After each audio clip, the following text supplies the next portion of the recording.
प्यारे विद्यार्थियों, राजस्थान एकीकरण की तीसरी क्लास में आपका हार्दिक अभिनंदन और स्वागत। आज राजस्थान एकीकरण हमारा टॉपिक लगभग पूरा हो जाएगा, तो आइए चलते हैं हम लोग आगे की ओर।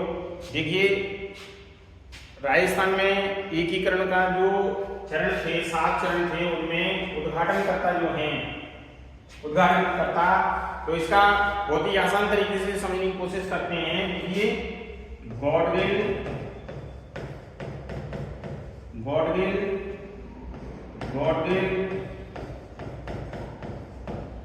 चाचा और पटेल। अब हम यहाँ पे देखते हैं कि गॉडविल में एनवी गॉडविल, पूरा नाम है एनवी गॉडविल। तो जो चरण थे उसमें पहला चरण, दूसरा चरण तो एनवी गॉडविल ने उद्घाटन किया था। तीसरे चरण का उद्घाटन पंडित चाचा नेहरू, पंडित जवाहरलाल नेहरू ने किया था। और चौथे और पांचवें चरण का जो उद्घाटन किया था वो सरदार वल्लभ भाई पटेल ने किया था। तो इनका जो पूरा नाम है पंडित नेहरू, पंडित जवाहरलाल नेहरू, और ये हैं सरदार वल्लभ भाई पटेल, सरदार वल्लभ भाई पटेल, जिन्होंने चौथे और पांचवें चरण का उद्घाटन किया था। अब देखिए, राज प्रमुख की बात करें हम लोग, तो राज प्रमुख थे धौलपुर के महाराजा उदयभान सिंह, धौलपुर के महाराज उदयभान सिंह,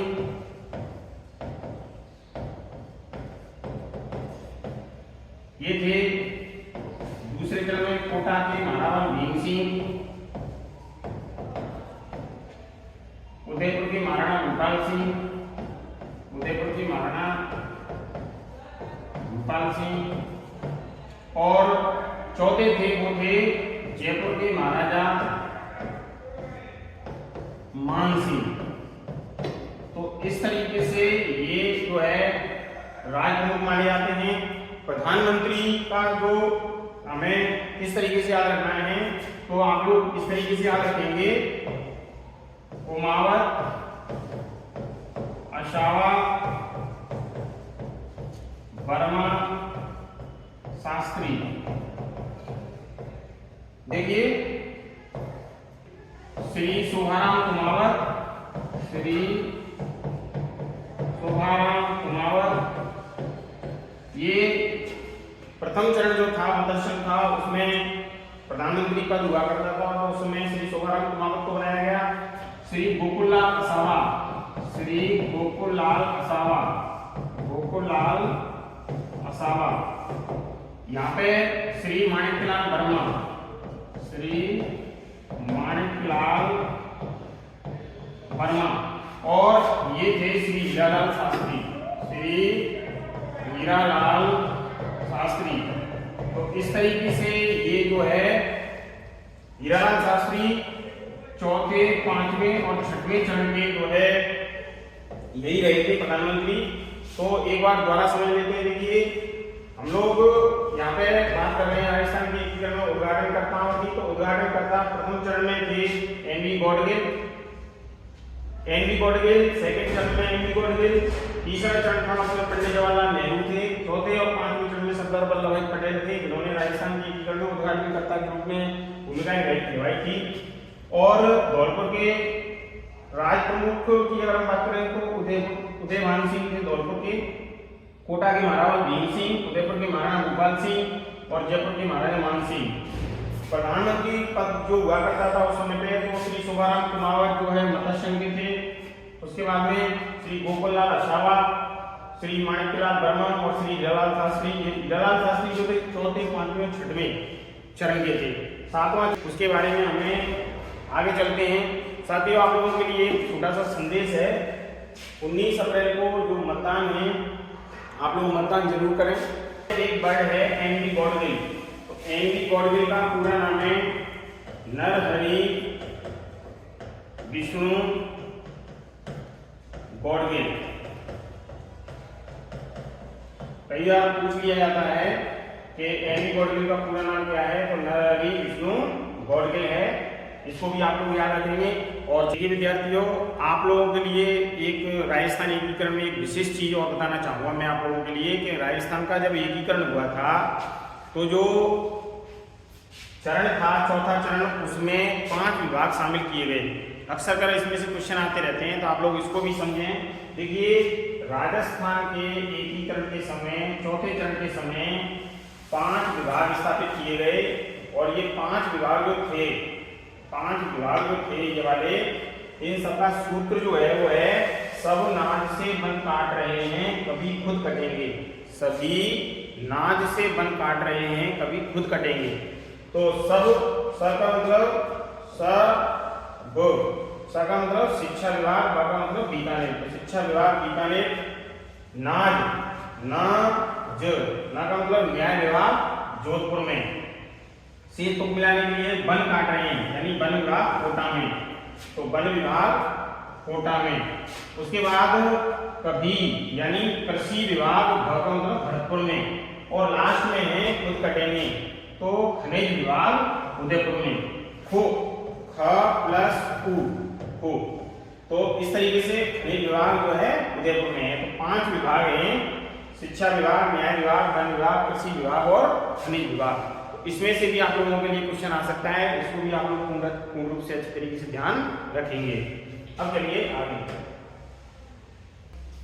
प्यारे विद्यार्थियों, राजस्थान एकीकरण में पूछे जाने वाले जो अक्सर कर प्रश्न हैं, उन प्रश्नों के ऊपर हम चर्चा करते हैं। तो आइए देखते हैं हम।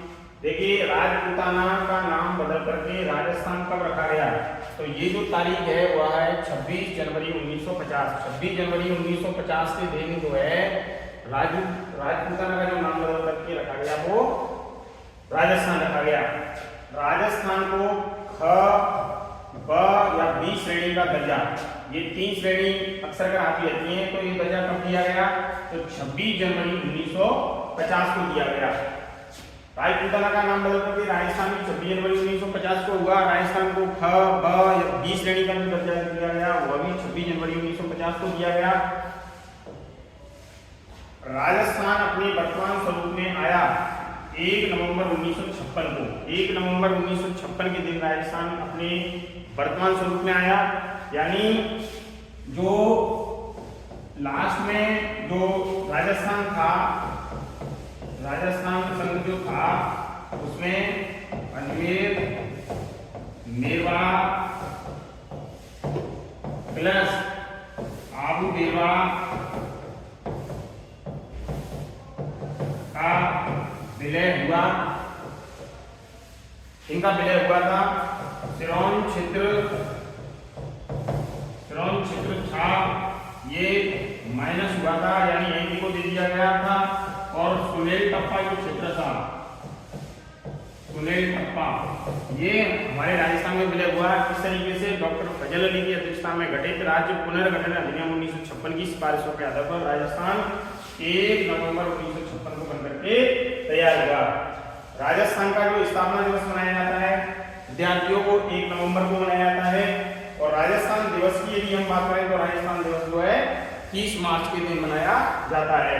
अब देखिए,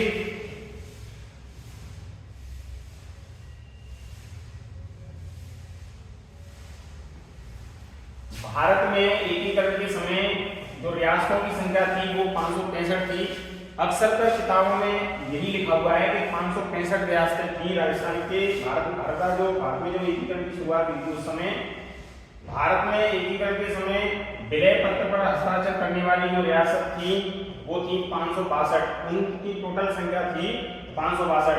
आप लोगों ने सुना भी होगा, कोट जो बांसवाड़ा के महारावल थे चंद्रवीर सिंह जी, उन्होंने राजस्थान के विलय पत्र पर हस्ताक्षर करते हुए कहा था कि मैं अपने डेथ वारंट पर हस्ताक्षर कर रहा हूं। और ऐसा कहकर के वो भावुक हो गए। ऐसा कहा जाता है भारत की 3 रियासतों ने विलय पत्र पर हस्ताक्षर नहीं किया।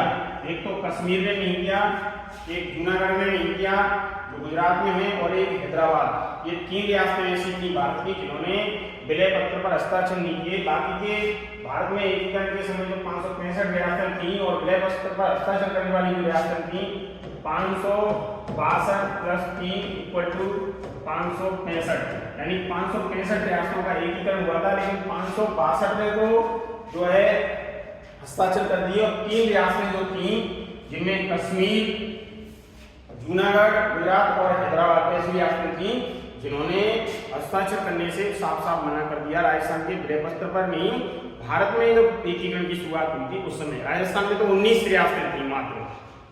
अब देखिए भारत की क्षेत्रफल की दृष्टि से सबसे बड़ी रियासत जो है वो हैदराबाद मानी जाती है।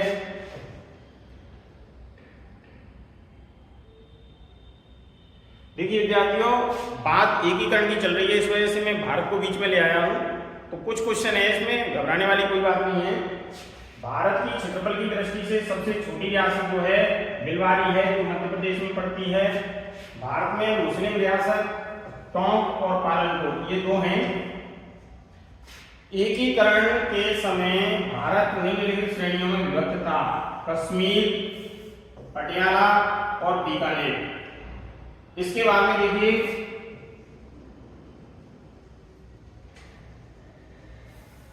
पूर्णतः ब्रिटिश शासन का अधिकार था, जैसे बंबई, बिहार, मद्रास, इनके ऊपर पूर्ण रूप से ब्रिटिश शासन का अधिकार था और वो उसके जो प्रमुख थे वो गवर्नर कहलाते थे। ठ श्रेणी जो है छोटी छोटी रियासतों से बने संघ इसमें शामिल किए गए, जैसे राजस्थान है, मध्य भारत है। ब श्रेणी जो थी चीफ कमिश्नर प्रांत, प्रमुख चीफ कमिश्नर, जैसे अजमेर के अलावा इसमें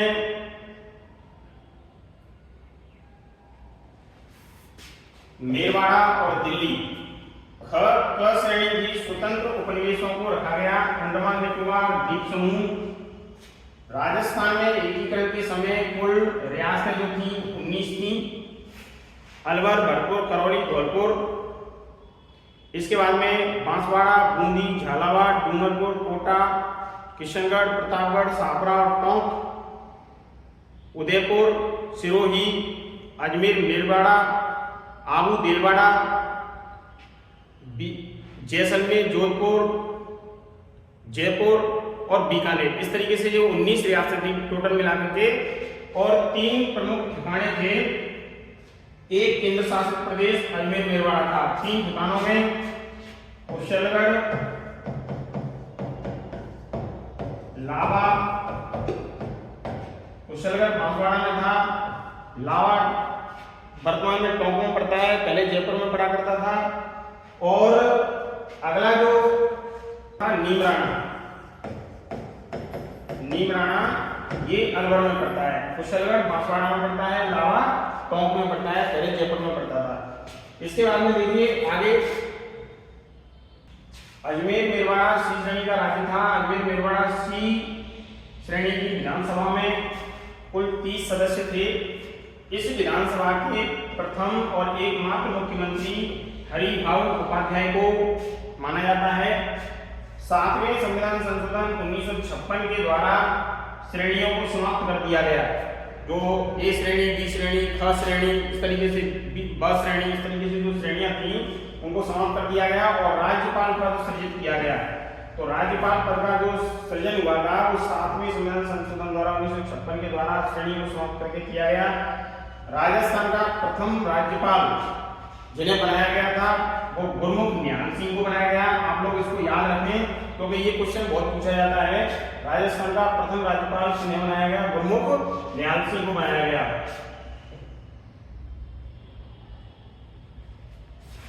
राजस्थान की सबसे प्राचीन रियासत मेवाड़ उदयपुर मानी जाती है और 565 ईस्वी में गुहिल के समय की जो है रियासत है ये। राजस्थान की सबसे नवीनतम जो रियासत है वो झालावाड़ मानी जाती है। अंग्रेजों द्वारा स्थापित एकमात्र रियासत जो है वो झालावाड़ है। किसके द्वारा स्थापित है ये? अंग्रेजों के द्वारा।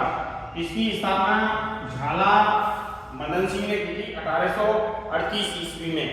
तो राजस्थान के एकीकरण के जो कई सारे महत्वपूर्ण प्रश्न हैं उन प्रश्नों के ऊपर हम लोग चर्चा कर रहे हैं। झालावाड़ रियासत कोटा से अलग करके बनाई गई थी और इसकी जो राजधानी थी वो पाटन को बनाया गया। राजस्थान की क्षेत्रफल की दृष्टि से सबसे बड़ी रियासत कौन सी है? तो देखिए राजस्थान की क्षेत्रफल की दृष्टि से सबसे बड़ी जो रियासत मानी जाती है वो जोधपुर है, मारवाड़ क्षेत्र जिसको बोलते हैं।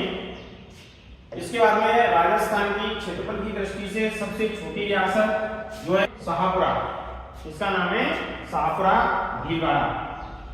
राजस्थान की जनसंख्या की दृष्टि से सबसे छोटी रियासत, राजस्थान की सर्वप्रथम जनतंत्रीय पूर्ण उत्तरदायी शासन स्थापित करने वाली रियासत जो है शाहपुरा है, वो कहां पड़ती है? भीलवाड़ा में पड़ती है। और राजस्थान की जनसंख्या की दृष्टि से सबसे बड़ी रियासत मानी जाती है जयपुर, क्योंकि देखिए जयपुर काफी बड़ा है, महानगरों की श्रेणी में शुमार हो गया है। तो निश्चित रूप से जो जनसंख्या की दृष्टि से अगर बड़ी रियासत मानी जाएगी राजस्थान की तो वो जयपुर को ही माना जाएगा, और हमारे राजस्थान की राजधानी भी है। राजस्थान की सर्वप्रथम जनतंत्रीय पूर्ण उत्तरदायी शासन स्थापित न करने वाली रियासत, सबसे पिछड़ी हुई रियासत कौन को माना जाता है? जैसलमेर को, जिसे राजस्थान का अंडमान के नाम से भी जाना जाता है। और प्यारे विद्यार्थियों, एक क्वेश्चन जो पूछा जाता है वो ये पूछा जाता है कि राजस्थान में एकमात्र मुस्लिम रियासत कौन सी है? टोंक है। राजस्थान में एकमात्र मुस्लिम रियासत है वो है टोंक। और भारत में एक और मानी जाती है वो है पालनपुर। तो दो मुस्लिम रियासतों की अगर हम बात करें तो टोंक और पालनपुर, इन दोनों को हम लोग अच्छे से याद रखेंगे।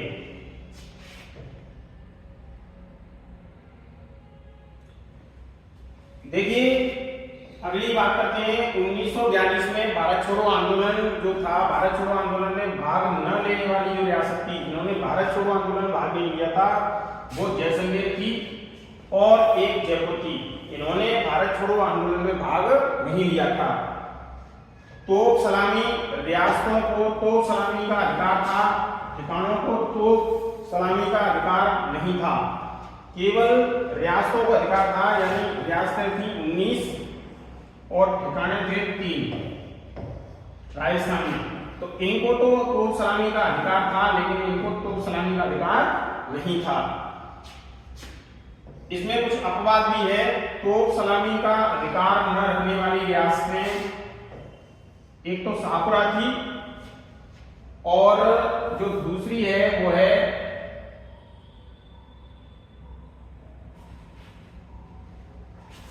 भीलवाड़ा, किशनगढ़ जो अजमेर में पड़ता है। तो तोप सलामी का अधिकार न रखने वाली रियासतें 19 में से जो है एक तो शाहपुरा नहीं थी, एक भीलवाड़ा में पड़ती है शाहपुरा, और किशनगढ़ जो अजमेर में है। तो दो रियासतों को, यानी 17 को था, लेकिन दो को भी ये अपवाद के तौर पे हैं जिनको तोप सलामी का अधिकार नहीं रखती थी। कोटा रियासत की तोप जो है सलामी की संख्या में कमी कर दी गई और 17 से घटा करके 13 कर दी गई।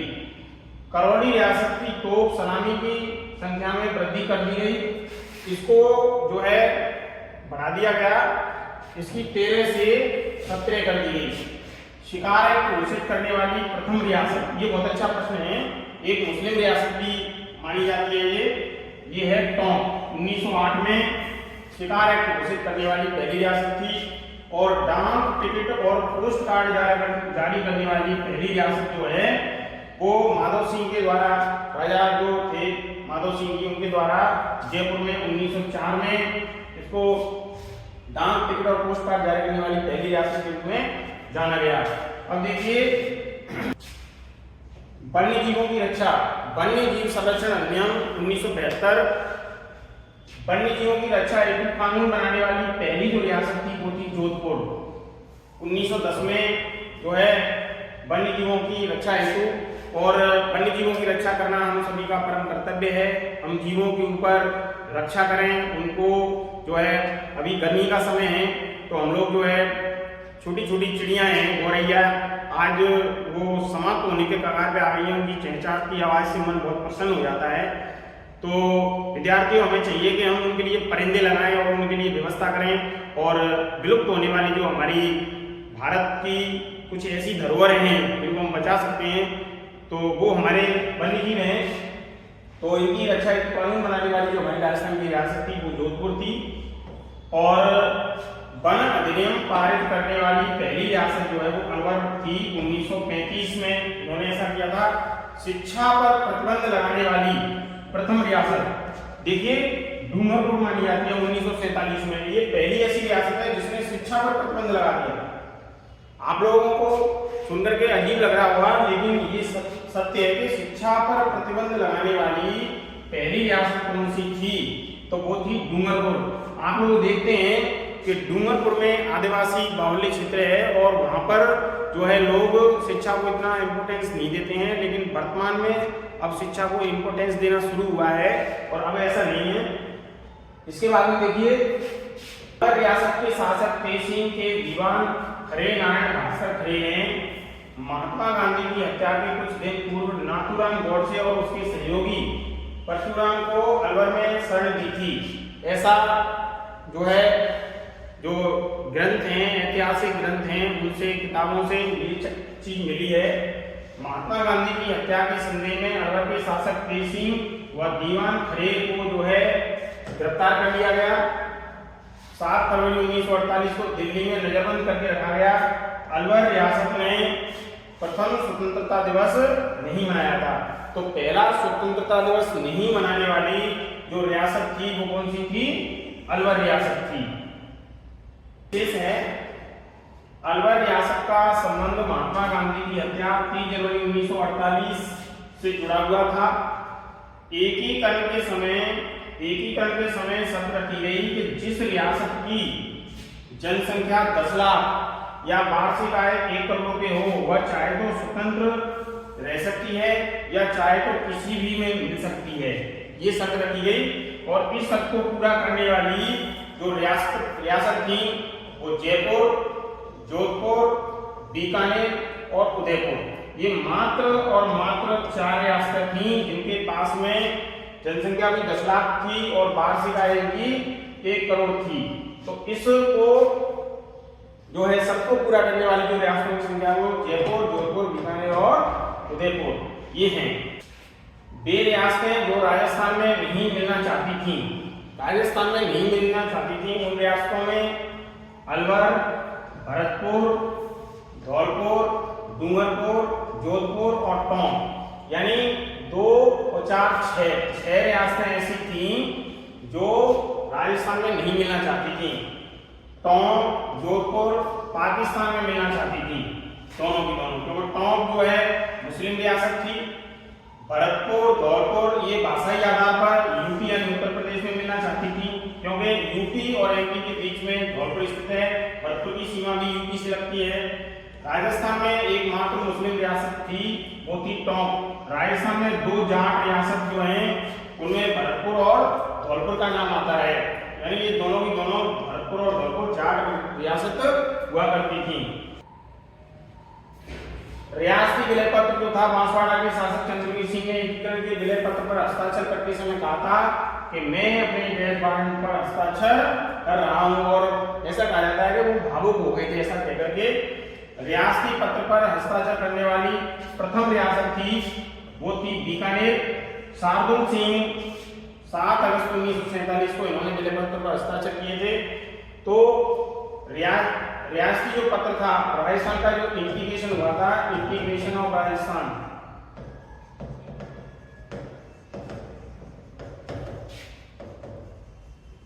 तो इस पर जो साइन करने की प्रक्रिया थी सबसे पहले वो शार्दुल सिंह ने बीकानेर में की थी 7 अगस्त 1947 को। रियासती पत्र पर हस्ताक्षर करने वाली अंतिम रियासत के रूप में धौलपुर को माना जाता है और यहाँ के महाराजा थे उदयवान सिंह, जिन्होंने 14 अगस्त 1947 को मतलब 15 अगस्त से एक दिन पहले ही इस रियासती जो पत्र था, विलय पत्र था, उस पर हस्ताक्षर कर दिए। रियासती विभाग की स्थापना 5 जुलाई 1947 को हुई थी। इसके जो अध्यक्ष थे वो सरदार वल्लभ भाई पटेल को बनाया गया और सदस्य सचिव थे बीपी मेनन। तो रियासती विभाग जो था उसकी स्थापना 5 जुलाई 1947 को हुई थी। अध्यक्ष सरदार वल्लभ भाई पटेल को बनाया गया और सदस्य सचिव के रूप में बीपी मेनन को जिम्मेदारी दी गई। बीपी मेनन द्वारा लिखित पुस्तक जो है ये कई बार परीक्षा में पूछ ली जाती है, तो उसका नाम है the history of integration of India status. तो इस तरीके से राजस्थान का जो एकीकरण है उससे संबंधित जो महत्वपूर्ण प्रश्न है उनको बताने का आप लोगों को प्रयास किया है। राजस्थान एकीकरण के संबंध में आप इस क्लास को बहुत अच्छी तरीके से लें, समझें और अपनी शंकाओं का समाधान करें। कई अन्य प्रश्न जो इससे रिलेटेड होंगे वो मैं एक पेपर लेकर के आऊँगा, जो टॉपिक मैंने पढ़ाए हैं तो उनमें हम लोग और चर्चा करेंगे।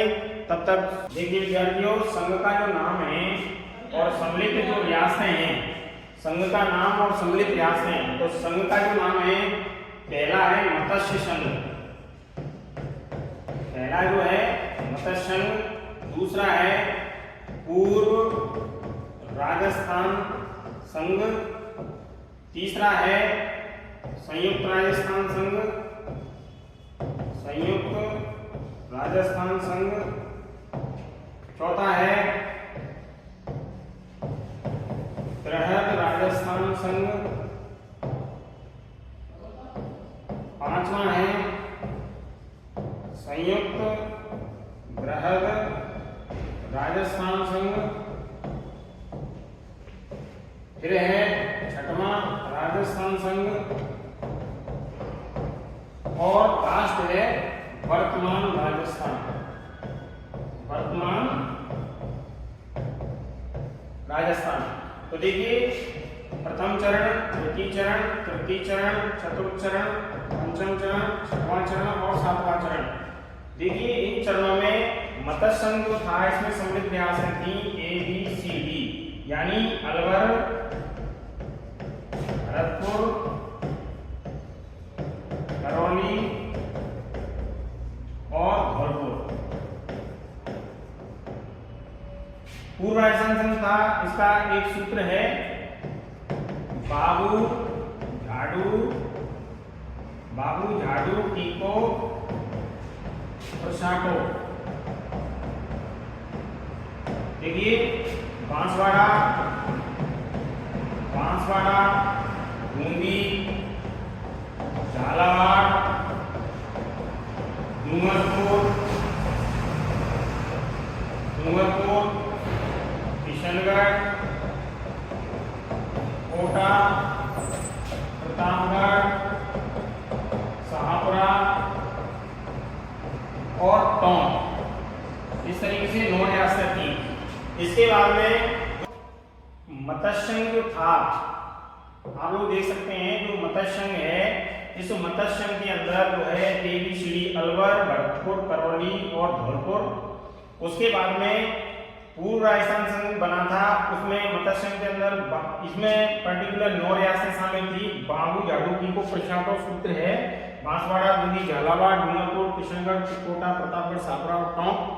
और संयुक्त राजस्थान संघ में उदयपुर को मिलाया गया।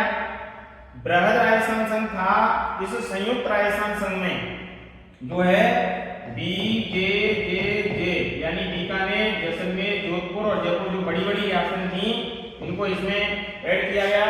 संयुक्त बृहद राजस्थान संघ था, इसके अंदर जो है बृहद राजस्थान संघ, बृहद राजस्थान संघ के अंदर जो है मत्स्य संघ को मिलाया गया, मत्स्य संघ को मिलाया गया। और देखिए इसमें जो राजस्थान संघ था, इसमें संयुक्त बृहद राजस्थान संघ जो था इसके अंदर जो है सिरोही को मिलाया गया और इसमें आबू और देलवाड़ा को छोड़ दिया गया। आबू और देलवाड़ा को, आबू देलवाड़ा जो था क्षेत्र था इसका, वो इसको छोड़ दिया गया। लेकिन वर्तमान राजस्थान जब बना तो राजस्थान संघ के अंदर, राजस्थान संघ के अंदर अजमेर, मेरवाड़ा, आबू, देलवाड़ा, इन दोनों का विलय किया गया। इस तरीके से राजस्थान